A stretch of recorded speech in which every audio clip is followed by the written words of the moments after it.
Okay जी class, आज हम पढ़ेंगे chapter number 5 which is thesis statement. आप लोगों ने फाइल में नोटिस किया होगा कि जो थीसिस स्टेटमेंट दी गई है वो बहुत लंबी है। मतलब इतनी लंबी थीसिस स्टेटमेंट आप एक्सपेक्ट नहीं करते हैं। और आप देख सकते हैं कि ये पैराग्राफ्स बने हुए हैं और अगर आप खुद लिखेंगे then it's going to be like half page of your notepad. अच्छा, अब आपको जो चीज दी गई है अगर उसमें से मैं फाइल में सिर्फ थीसिस स्टेटमेंट लगा देती, यानी एक जुमला या दो जुमले लगा देती, तो मैं नहीं समझती कि आपको पता चलना था कि ये किस तरह से बनाई गई है।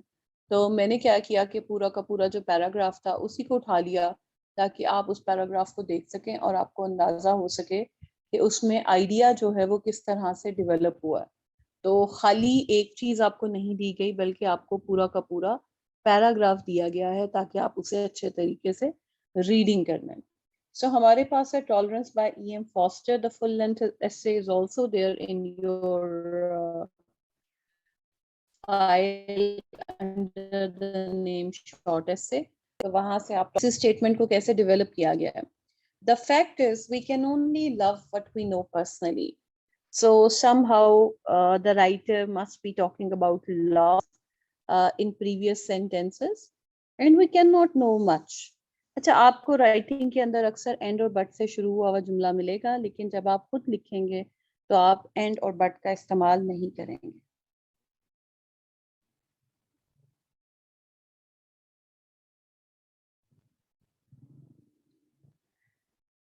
In public affairs and the rebuilding of civilization, something much less dramatic and emotional is needed, namely tolerance.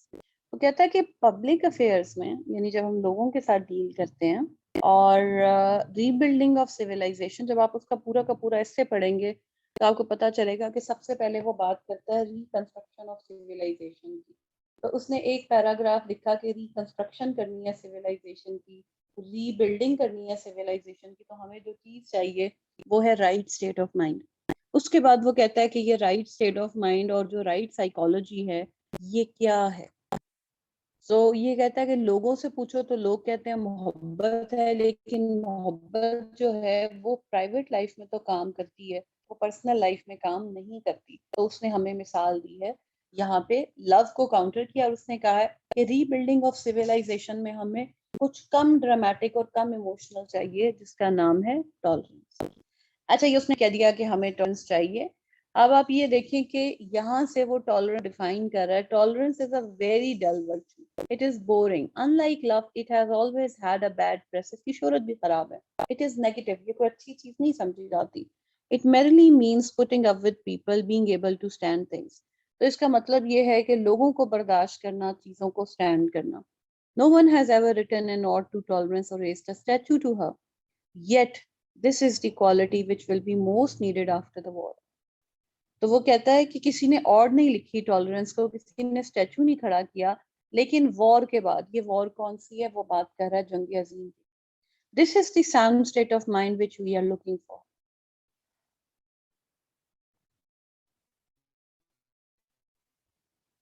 ये सारे जुमले हैं टॉलरेंस की तारीफ में कि वो हमें बता रहा है कि टॉलरेंस की अहमियत क्या है। ये आपका मेन आइडिया है। वो कहता है this is the only force which will enable different races and classes and interests to settle down together to the work of reconstruction. यानी tolerance is the only force जिससे मुख्तलिफ रेसेस और मुख्तलिफ classes या मुख्तलिफ इंटरेस्ट के लोग जो हैं वो इकट्ठे आएंगे और रिकंस्ट्रक्शन ऑफ सिविलाइजेशन के लिए बैठ जाए।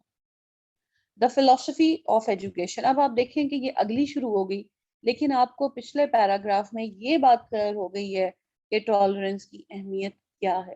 जाहिर बात है कि जब आप पूरा इससे पढ़ेंगे तो आप ज्यादा कन्विंस होंगे। अभी शायद आपको उतनी क्लैरिटी ना आई हो, लेकिन उसने कंपेयर एंड कंट्रास्ट किया है लव को और टॉलरेंस को। अच्छा, अब आप देखें द फिलोसफी ऑफ एजुकेशन, ये पूरा का पूरा पैराग्राफ भी लगा हुआ है आपके पैराग्राफ के अंदर। और अगर आप यहाँ पे देखें तो वो कहता है almost all education has a political motive, it aims at strengthening some group, national or religious or even social, in the competition with other groups.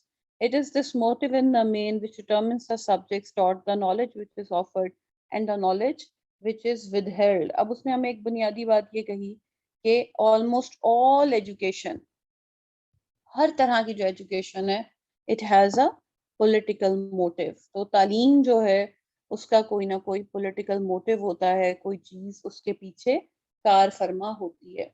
It aims at strengthening some group, national or religious or even social, in the competition with other groups। तो वो M किस चीज पे करता है कि दूसरे groups के साथ कंपटीशन में किसी एक ग्रुप को स्ट्रेंथन करता है। ठीक है जी। अब आप ये देखें कि हमें एजुकेशन का पॉलिटिकल मोटिव जो है वो समझ आ गया।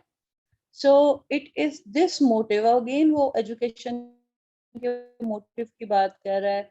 In the main which determines the subjects taught, the knowledge which is offered. तो जो तालीम दी जाती है, जो सब्जेक्ट्स पढ़ाए जाते हैं, जो नॉलेज दी जाती है या नहीं दी जाती, वो डिपेंड करता है कि तालीम का पॉलिटिकल मोटिव क्या है। It is this motive also which determines the mental habits that the pupils are expected to acquire। तो अब आप ये देखें कि उसने बात की कि जो मेंटल हैबिट्स आती हैं वो भी इसी मोटिव पे डिपेंड करेंगी जो भी एक स्टूडेंट एक्वायर करता है। अब आपको यहाँ पे एक छोटी सी चीज ये देखनी है कि उसने इसी मोटिव की बात की है और आप कैसे क्या है द फिलोसफी ऑफ एजुकेशन, यानी एजुकेशन के पीछे आइडिया क्या है, और वो आइडिया है एजुकेशन का पॉलिटिकल मोटिव। अब आप जब ये पूरा पैराग्राफ पढ़ेंगे तो आपको बात ज्यादा क्लियर होगी, लेकिन यहाँ से आपको ये समझ आ जाता है कि राइटर जो है उसका सेंट्रल पॉइंट क्या है या सेंट्रल आइडिया क्या है। अब अगर मैं आपको ये रिलेट करके बताऊं तो हमारे पास सिंगल नेशनल करिकुलम है जिसका मोटो क्या है, वन नेशन वन करिकुलम, यकसा तालीमी निज़ाम। यानी हर बच्चे को हम एक ही तरह का तालीमी निज़ाम देंगे, हर बच्चे को एक ही तरह की अपॉर्चुनिटी देंगे। तो ये आ गया हमारा सिंगल नेशनल करिकुलम। तो अब आप यहाँ पे ये देखें कि अगर हम इसी बात को, रसल के इसी मेन आइडिया को, that almost all education has a political motive, इसको हम कोट भी कर सकते हैं। मतलब ये कोई इशू नहीं है कि हम इसको कोट नहीं कर सकते, हम कोट कर सकते हैं, हमें कोट करना चाहिए। लेकिन आप एक बुनियादी चीज ये देखें कि हमें राइटर का भी सेंट्रल आइडिया पता चल रहा है कि वो एजुकेशन को किस तरह से डील कर रहा है। तो थीसिस स्टेटमेंट जो होती है, थीसिस से मुराद है एसे, और थीसिस स्टेटमेंट से मुराद है एसे स्टेटमेंट। ये किसी भी एसे का सेंट्रल आइडिया होता है और वो सेंट्रल आइडिया हमें बेहतर तौर पे बात को समझने में मदद देता है।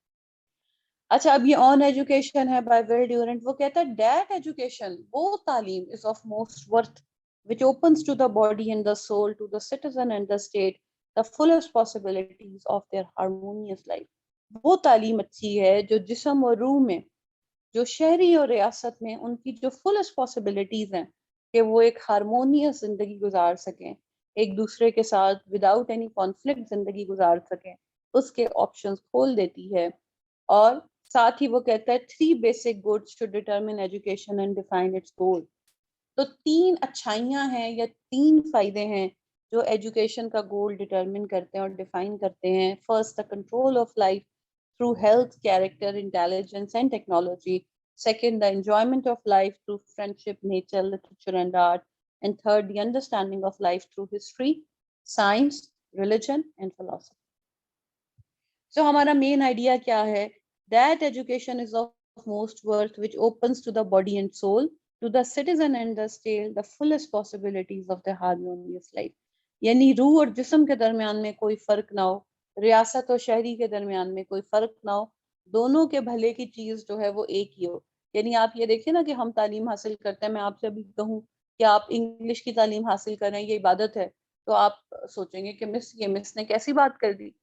तो हम जो तालीम हासिल कर रहे हैं we don't believe in it. हाँ, अगर आप दूसरी कौमें, तरक्की याफ्ता कौमें देखें, उनके अंदर ये डिवीजन नहीं पाई जाएगी।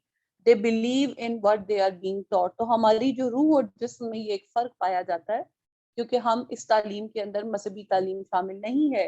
तो ये आपको बताता है कि हमारे लिए इस एजुकेशन की वर्थ जो है वो एक लाइफ स्किल के लिए जरूर है।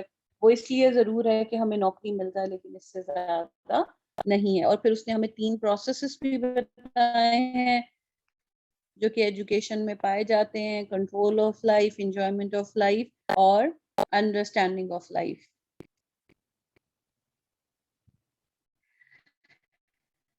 अच्छा जी, the functions of a teacher in our more highly organized world, we face a new problem. Something called education is given to everybody, usually by the state, but sometimes by the church भी बाजू का तालीम दे रहा होता है. It is true even for Pakistan when we talk about missionary schools. The teacher has thus become, in the vast majority of cases, a civil servant. Teacher कौन है? A civil servant obliged to carry out the behest of men who have nothing to, who have not his learning, who have no experience of dealing with the young, and whose attitude towards education is that of a propagandist. वो कहता है कि teacher जो है वो एक civil servant बन गया है, जो उस शख्स के लिए काम करता है जो कि ना उसकी एक्सपर्टीज रखता है, ना उसकी तरह चीजों को देखता है, और एक प्रोपेगेंडिस्ट की तरह होता है. तो टीचर जो है उसके ईमान पे, उसके बिहाफ पर काम करता है. It is not very easy to see how in these circumstances teacher can perform the functions for which they are specially fitted.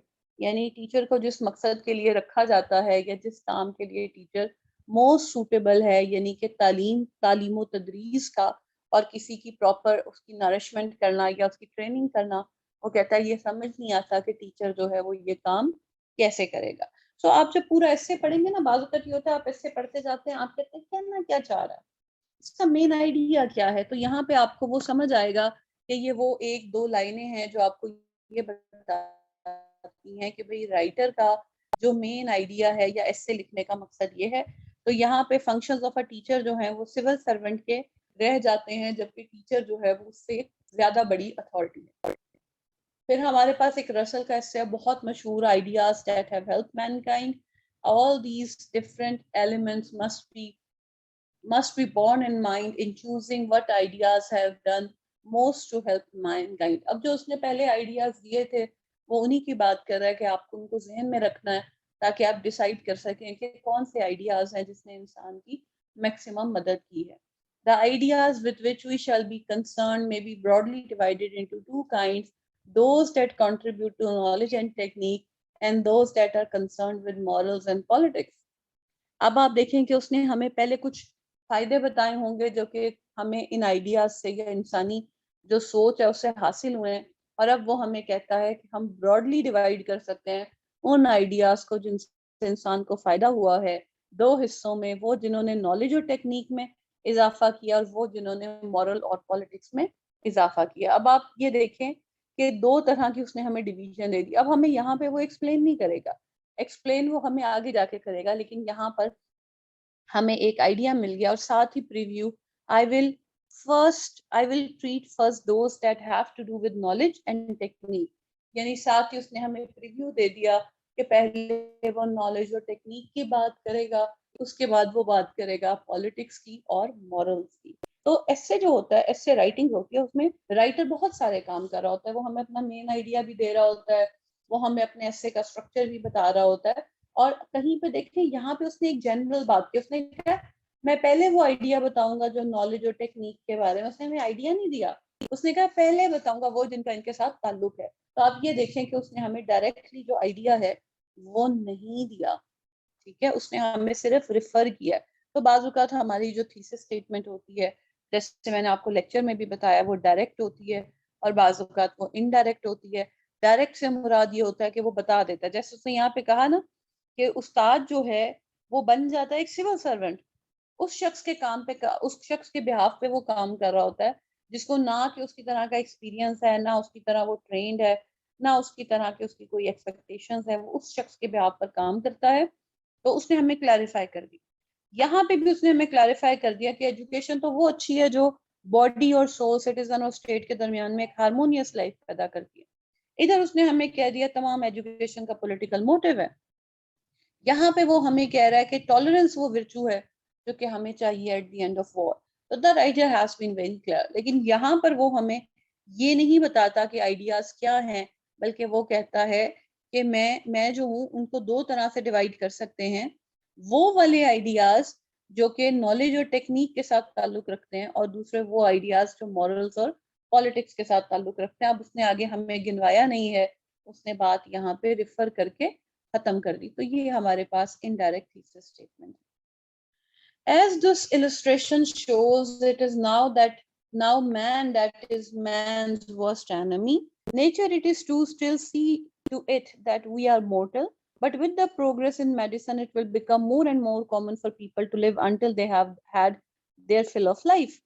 We are supposed to wish to live forever and to look forward to the unending joys of heaven, of which by miracle the monotony will never grow stale. But in fact, if you question any candid person who is no longer young, he is very likely to tell you that, having tasted life in this world, he has no wish to begin again as a new boy in another. For the future, therefore, it may be taken that many the most important evils that mankind have to consider are those which they inflict upon each other through stupidity or marvelous or malevolence or both. अब आप ये देखें, वो कहता है कि nature भी जो है ना, इंसान जो है, पहले वो कहता है इस मिसाल से साबित होता है कि इंसान इंसान का बदतरीन दुश्मन है। ये मिसाल उसने पीछे दी। फिर वो कहता है कि कुदरत की तरफ से भी आते हैं, लेकिन हमने ये देखा है कि कोई भी शख्स जो है, जब उसकी जिंदगी देखते हैं हम, तो वो अपनी ही और शी हैड हिज और हर फिल, मतलब उसका जी भर चुका है, उसने पूरी जिंदगी गुजारी है। और फिर वो ये कहता है कि अगर हम ये देखें, फ्यूचर में देखें कि that many the most important evils that mankind have to consider, ज्यादातर इवल्स जो इंसान कंसिडर करता है वो हैं जो कि बेवकूफी या मेलेवलेंस की वजह से, यानी नेचर की वो बात नहीं कर रहा, नेचर को तो वो पीछे छोड़ आया है। पहले वो नेचर की बात कर रहा था कि नेचर की वजह से भी इंसान जो है वो सफर करता है। नेचर से क्या मुराद है, जैसे हादसात हो जाते हैं और क्या कहना चाहिए आपके, कोई तूफान आ जाता है, कोई आपकी कुदरती मौत हो जाती है लोगों की, जलजला आ जाता है, तो वो कहता है कि नेचर तो वो है। लेकिन ज्यादातर जो इंसान जो चीजें या जो परेशानियां देखता है, वो इंसानों की बेवकूफी की वजह से हैं, या उनकी नफरत और उनकी हॉस्टिलिटी, या दोनों चीजों की वजह से। तो कौन से आइडियाज ने इंसान को नुकसान पहुंचाया है? जिसके पीछे स्टूबिडिटी है और मेलेवलेंस है। अब आप ये देखें कि अगेन उसने हमें आइडियाज गिनाए नहीं है, वजह दे दी है या उनको रेफर कर दिया है, तो मैं इसको इनडायरेक्ट थीसिस स्टेटमेंट कहूंगी। अच्छा, अब यहाँ पर आप ये सवाल कर सकते हैं कि how important it is for us to identify whether a writer has given a direct thesis statement और एन इनडायरेक्ट थीसिस स्टेटमेंट। अगर आपको पता चल जाए तो बहुत अच्छी बात है, लेकिन फर्ज करें कि आपको नहीं पता चल रहा कि राइटर ने डायरेक्ट थीसिस स्टेटमेंट दिया या इनडायरेक्ट दिया, even then that is fine. Thesis statement आपकी मदद करती है किसी भी चीज को जल्दी पढ़ने में, ताकि आपको समझ आए कि राइटर का मेन आइडिया क्या है। इससे ज्यादा नहीं है। यानी अगर आप सोचे ना कि आपका शायद ये काम है कि आपने थीसिस स्टेटमेंट ढूंढनी है, नहीं, ये आपको क्लैरिटी जरूर देती है कि राइटर क्या कह रहा है। क्या राइटर किसी आइडिया को सपोर्ट कर रहा है, क्या राइटर किसी आइडिया को अपोज कर रहा है, तो आपके लिए ये समझना आसान हो जाता है थीसिस स्टेटमेंट को ढूंढ के। रसल का एक और ऐसे है, the follies of our times are easier to bear when there are seen against the background of past follies. In what follows, I shall mix the silliness of our day with those of former centuries. Perhaps the result may help in seeing our own times in perspective, and as not much worse than other ages that our ancestors lived through without ultimate disaster. वो कहता है, the follies of our own time are easier to bear. जब हम उन्हें आज की follies को देखते हैं पुराने जमाने के साथ, तो उनको बर्दाश्त करना आसान हो जाता है। और वो कहता है इन व्हाट फॉलोज, यानी ये जो ऐसे मैं लिख रहा हूँ, इसके अंदर मैं आज की बेवकूफियों को मिक्स करूंगा पुरानी सेंचुरीज की बेवकूफियों के साथ, और फिर हम जो हैं एक ऐसी we may help, it may help in seeing our times in perspective and as much worse than other ages that our ancestors lived through without ultimate disaster. तो हमें समझ आएगी या नजर आएगा कि किस तरह से हमारे से पहले लोग भी जो हैं वो किसी अल्टीमेट डिजास्टर के बगैर गुजर गए चीजों में से। तो N outline of intellectual rubbish, तो बड़ा मजे का ऐसे है ये। इंटेलेक्चुअल रबिश तो मुझे बहुत ही पसंद है, फनी भी है, और बड़े अच्छे अच्छे आइडियाज जो उसने हैं वो दिए हैं, आप ये पढ़ सकते हैं अपने लिए। और फिर हमारे पास आप देखें कि ये थे आपके रिफ्लेक्टिव ऐसे या फिलोसॉफिकल ऐसे जो कि बड़े बड़े फिलोसोफर्स ने लिखे हैं। फिर आप देखिए हमारे पास है आर्ग्यूमेंटेटिव ऐसे। आर्ग्यूमेंटेटिव ऐसे मैंने इसलिए सेपरेट कर दिया कि ये प्रॉब्लम ऐसे है जिसमें उन चीजों की बात हो रही है जो कि आपकी नॉर्मल रूटीन की चीजें हैं, जैसे पाकिस्तान है, जिना है, एजुकेशन है, लिटरेसी है, इस तरह की चीजों की बात हो रही है। अब यहाँ पे क्या आया, बेटे मुझे सिर्फ 1 मिनट दें, तो मैं अभी रिज्यूम कर।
Sorry class, I had to take this break. अच्छा जी, हमारे पास है प्रॉब्लम ऐसे जो उन चीज़ों के बारे में है जिनका हमारे पास एक प्रॉपर नंबर है या जिनको हम क्वांटिफाई कर सकते हैं। जैसे पाकिस्तान है, अगर हम बात करें लिटरेसी की, एजुकेशन की, जेंडर की, और हम बात करें पोलराइजेशन की, तो ये वो चीज़ें हैं जिनको हम आराम से आर्ग्यू कर सकते हैं, जिनकी मिसालें हम अपनी दुनिया में देख सकते हैं। तो इनकी जो आपकी थीसिस स्टेटमेंट्स हैं वो मैंने अलहदा कर दी। अच्छा, अब इनको अलहदा करने के लिए क्या किया, आप इनको पढ़ेंगे, आप देखेंगे ये आपको ज़्यादा स्ट्रेट फॉरवर्ड फील होंगी as compared to the statements that were of reflective essays. The debate about the nature and character of the Pakistani state has never been more intense than it is today. Some still voice the demand for a theocratic state. The Pakistani Taliban is the most extreme expression of this. But a variety of more mainstream religious groups also call for the rule of the Sharia. Others argue that Islam has little to do with the state. अच्छा, अब आप देखें, वो कहता है कि nature और character of Pakistani state जो है उसके ऊपर बड़ी इंटेंस किस्म की डिबेट चल रही है। अब उसमें देखें कि वो हमें अभी ये नहीं बता रहा कि वो क्या कहता है, वो ये कह रहा है कि डिबेट चल रही है about the nature and character of Pakistan state. Some कुछ लोग ये कहते हैं कि थियोक्रेटिक स्टेट होनी चाहिए। The Pakistani Taliban is the most extreme expression of this, but a variety of more mainstream religious groups also call for the rule of Sharia. तो लोग हैं जो कि थियोक्रेटिक स्टेट डिमांड करते हैं, रूल ऑफ शरिया मांगते हैं। अच्छा, और बाकी लोग कौन से हैं जो कहते हैं Islam has little to do with the state. So अब ये देखें कि दो कंट्रास्टिंग पॉइंट ऑफ व्यू दिए। Most Pakistanis would perhaps reflect a balance between these two positions, यानी कुछ कह रहे होंगे कि थियोक्रेटिक हो, कुछ कह रहे होंगे कि लिबरल हो, और ज्यादातर पाकिस्तानी जो है वो इन दोनों के बीच में एक बैलेंस्ड अप्रोच लेंगे। In this debate there is no voice more important than Mohammad Ali Jinnah, the founder of Pakistan, because of his seminal role in the country's creation and the high symbolism of his name. It is crucial for Pakistanis to know about his ideas on the role of religion in Pakistan. वो कहता है कि कोई और voice नहीं है जो मोहम्मद अली जिन्ना से ज्यादा अहम है या ज्यादा बुलंदो बाला है, because of his seminal role in the country's creation. जो उसने कलीदी किरदार अदा किया है उन्होंने पाकिस्तान के बनाने में, और उनके नाम का जो सिंबलिज्म है, it is crucial for Pakistanis to know about his idea on the role of religion in Pakistan. अब उसने कहा कि दो तरह के ग्रुप्स हैं, एक ये कहता है, दूसरा ये कहता है। मोस्टली पाकिस्तानी जो है वो न्यूट्रल है। और उसके बाद वो कहता है कि भाई ये जो हमारे पास एक सिचुएशन है, यानी हम मोहम्मद अली जिन्ना को देखते हैं, वो कहता है कि मोहम्मद अली जिन्ना से सुनना पड़ेगा कि कौन सी चीज है या क्या सिंबलिज्म है मोहम्मद अली जिन्ना के नाम के साथ जो अटैच है। तो हमें देखना पड़ेगा कि वो क्या कहते हैं कि पाकिस्तानी स्टेट के अंदर रिलीजन का किरदार क्या हो। अब आप देखें टॉपिक क्या था, वाई जिन्ना मैटर्स। तो जिन्ना इसलिए मैटर करते हैं क्योंकि पाकिस्तान की नेचर या कैरेक्टर समझना हो तो उसके अंदर हमें पता ये चलेगा कि जिन्ना ने क्या कहा। तो जो जिन्ना कह रहे होंगे या जिन्ना ने पाकिस्तान को परसीव किया होगा वो हमारे लिए ज्यादा रिलायबल है। अब जिन्ना ने क्या कहा था एग्जैक्टली ये उन्होंने नहीं बताया, लेकिन जब आप ऐसे पढ़ेंगे तो आपको पता चल जाएगा। लेकिन जिन्ना इसलिए मैटर करते हैं because he is the founding father of the nation, और वो जो कहते हैं वो हमें ज्यादा close to the nature of Pakistan लगेगा। अच्छा, इसी तरह से आयशा जलाल का essay the past as present, perceptions matter but devoid of historical grounding can fall short of providing a balanced perspective.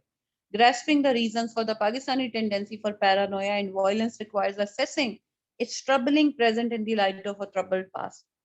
वो कहता है परसेप्शन मैटर करती है, ठीक है, क्योंकि अगर हम परसेप्शन को नहीं देखेंगे और हिस्टोरिकल बैकग्राउंड को, अगर परसेप्शन मैटर लेकिन अगर परसेप्शन के साथ हम हिस्टोरिकल बैकग्राउंड को नहीं देखेंगे तो हम किसी भी चीज को एक बैलेंस पर्सपेक्टिव से नहीं देख सकते। तो हमें तारीख को देखकर उस चीज को समझना पड़ेगा। वो कहती है पाकिस्तान की जो टेंडेंसी है पैरानोया की और वायलेंस की, ये जरूरत डालती है इस बात के ऊपर कि हम पाकिस्तान के ट्रबलिंग प्रेजेंट को देखें एक ट्रबल्ड पास्ट की रोशनी में। Only then is it possible to ask how if at all Pakistan can be persuaded to change course, not only in a strategic sense but also in terms of recasting the rational and emotional framework through which they perceive the world and in turn are perceived by it. वो कहता है सिर्फ तब ये मुमकिन है कि पाकिस्तानी जो हैं उनको परसुएड कर दिया जाए कि वो रीथिंक करें अपने रैशनल और इमोशनल फ्रेमवर्क को, जिससे वो दुनिया को देखते हैं या दुनिया उनको परसीव करती है। So the past as present के अंदर उसने हमें एक बुनियादी बात ये की है कि अगर हम समझना चाहते हैं कि पाकिस्तान पैरानॉइड क्यों है दुनिया को लेके या वायलेंस की तरफ क्यों जाता है, तो हमें पाकिस्तान के ट्रबल्ड प्रेजेंट को देखना पड़ेगा ट्रबल्ड पास्ट की रोशनी में। ऐसे का टाइटल क्या है, द पास्ट एज प्रेजेंट। अच्छा, वाई पाकिस्तान विल सर्वाइव के अंदर जब हमें ये थीसिस स्टेटमेंट देता है मोहसिन हामिद, तो ये नहीं बताता कि वाई पाकिस्तान, वो कहता है पाकिस्तान विल सर्वाइव, यानी वो कहता है यहाँ पे I do not dispute for a second that these are hard times. आपकी फाइल के अंदर पूरा ऐसे लगा हुआ है, आप उसे देख सकते हैं। Thousands of us died last year in terrorist attacks. Hundreds of thousands were displaced by military operations. Most of us don't have access to decent schools. Inflation is squeezing our poor and middle class. Millions are, if not starving, hungry. Even those who can afford electricity don't have it half the day. Yet, despite this desperate suffering, Pakistan is also something of a miracle. It is worth pointing this out because incessant pessimism robs us of an important resource, hope. तो इस पूरे paragraph के अंदर, इससे पहले वाला भी आप पढ़ेंगे तो कहता है लोगों को लगता है पाकिस्तान खत्म हो जाएगा, लेकिन मैं अग्री नहीं करता। Pakistan is also something of a miracle. अब ये एक डायरेक्ट थीसिस स्टेटमेंट नहीं है, इनडायरेक्ट है। वो ये कह रहा है कि पाकिस्तान ने इन सब चीजों के बावजूद सर्वाइव किया है और पाकिस्तान फ्यूचर में भी सर्वाइव करेगा। तो हमेशा हमें राइटिंग के अंदर डायरेक्ट आइडिया जो होता है वो नहीं मिलता। जो बाकी थीसिस स्टेटमेंट्स हैं आप उनको देख सकते हैं, लेकिन जब हम बात करें कि थीसिस स्टेटमेंट क्या है, तो थीसिस स्टेटमेंट आपके एस्से का मेन आइडिया है कि आपका एस्से जो है वो क्या कह रहा है, मेन आइडिया। अच्छा, इस मेन आइडिया में आप ये देखें कि जब हमने थीसिस स्टेटमेंट लिखी, मेन आइडिया दिया, तो ये मेन आइडिया आप अपने एस्से में जब लिखेंगे तो आप इसको जनरल भी लिख सकते हैं और आप इसको स्पेसिफाई भी कर सकते हैं। जैसे आपको ऐसे आता है democracy and illiteracy do not move together. आप कहते हैं democracy, although democracy and illiteracy do not move together, it is important for democratic governments to eradicate poverty, to eradicate illiteracy. ये आपने उसकी को खत्म करने की जरूरत पे बात कर दी। अच्छा, आप कहते हैं कि because democracy and illiteracy do not move together, pertinent measures or immediate measures must be taken to eradicate poverty, to eradicate illiteracy, ठीक है। ये आपकी जनरल स्टेटमेंट है, ये कुछ नहीं कह रही आपके टॉपिक के बारे में। लेकिन अगर मैं कहूं कि democracy and illiteracy do not move together because an illiterate voter may not make a decision or may not take a decision which is good, which is for the collective good of the people, that person may also be less interested in exercising his or her political rights and meeting his or her political duties. Hence, it is in the greater interest of democracy then that the electorate must be literate and must be informed of their political rights. जब आप direct किसी argument की बात करेंगे, अपने ऐसे की वजह बताएंगे, तो आप लिखेंगे डायरेक्ट थीसिस स्टेटमेंट। और अगर आप कॉन्फिडेंट नहीं हैं, आपको लगता है कि कहीं गलत ना हो जाए, तो आप इनडायरेक्ट थीसिस स्टेटमेंट भी दे सकते हैं। Both are fine. लेकिन जो अच्छी थीसिस स्टेटमेंट्स होती हैं वो हैं direct thesis statements. So that's the end of our reading. If you have any question, please raise your hand.